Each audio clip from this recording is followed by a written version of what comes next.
महाराष्ट्रातील मुंबई आणि नागपूरला जोडणारा 701 किलोमीटरचा कॉरिडॉर आणि हिंदू हृदय सम्राट बाळासाहेब ठाकरे महाराष्ट्र समृद्धी महामार्ग मुंबई या महत्त्वाकांक्षी प्रकल्पाला मुख्यमंत्री एकनाथ शिंदे यांनी गती दिली असून आता हा महामार्ग पूर्णत्वास येत आहे।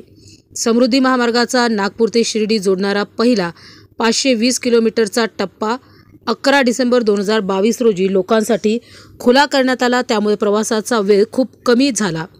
शिर्डी आणि इगतपुरी दरम्यान अतिरिक्त 80 किलोमीटर अंतराचा दुसरा टप्पा 2023 मध्ये लोकांसाठी खुला करण्यात आला, तर इगतपुरीला मुंबईशी जोडणारा अंतिम मार्ग 701 किलोमीटरचा मार्ग असेल।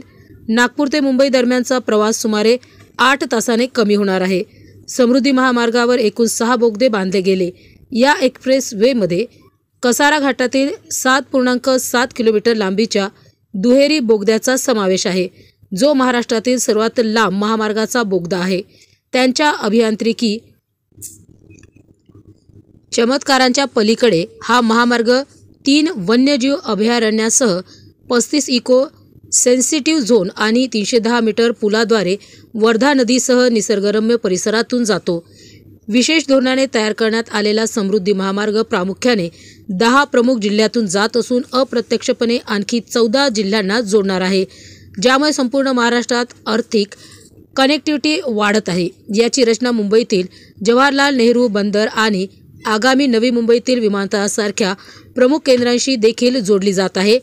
त्याचे 24 इंटरचेंज औद्योगिक केंद्रांना जोडतात, ज्यामुळे हा एक आर्थिक कॉरिडॉर बनतो आहे, ज्यामुळे विकासाला चालना मिळेल आणि राज्यासाठी मोठ्या संधी खुल्या होतील अशी अपेक्षा आहे। 40 किलोमीटर अंतरावर टाउनशिपचा विकास पारंपरिक महामार्गाप्रमाणेच या प्रकल्पांमध्ये मार्गावर 340 किलोमीटर अंतराने टाउनशिप विकास समाविष्ट केला आहे, ज्यामध्ये शैक्षणिक, आरोग्य सेवा आणि मनोरंजन सुविधा असलेल्या 18 टाउनशिपचा समावेश आहे, ज्याचा उद्देश समुदायाच्या वाढीला चालना देणे आणि ग्रामीण शहरी असमानता कमी करण्याचे काम या महामार्गाच्या कामामुळे झाले आणि सातत्याने होत राहणार आहे।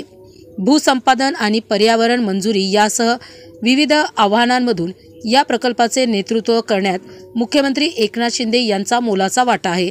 समृद्धी महामार्गाशी जोडण्यासाठी आता अतिरिक्त मार्ग देखील तयार केले जात आहे, ज्यामध्ये प्रामुख्याने 53 किलोमीटरचा पुणे शिरूर रोड आणि 180 किलोमीटरचा जालना नांदेड द्रुतगती मार्ग प्रमुख जिल्ह्यांशी कनेक्टिव्हिटी वाढणार आहे। जालना नांदेड मार्गाने भविष्यातील हाय स्पीड रेल्वे कॉरिडॉरसह मुंबई आणि JNPTला थेट जोडले जाणार आहे। या संपूर्ण प्रकल्पासाठी एकूण 9,565 कोटी रुपयांचा खर्च अपेक्षित आहे।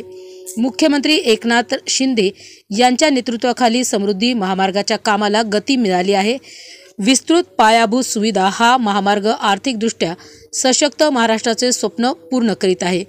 प्रकल्प पूर्ण होत असताना शहरी आणि ग्रामीण भागांना एकत्रित आर्थिक क्षेत्राशी जोडून राज्याच्या विकासाला पुन्हा आकार देण्यास सुरुवात झालेली आहे।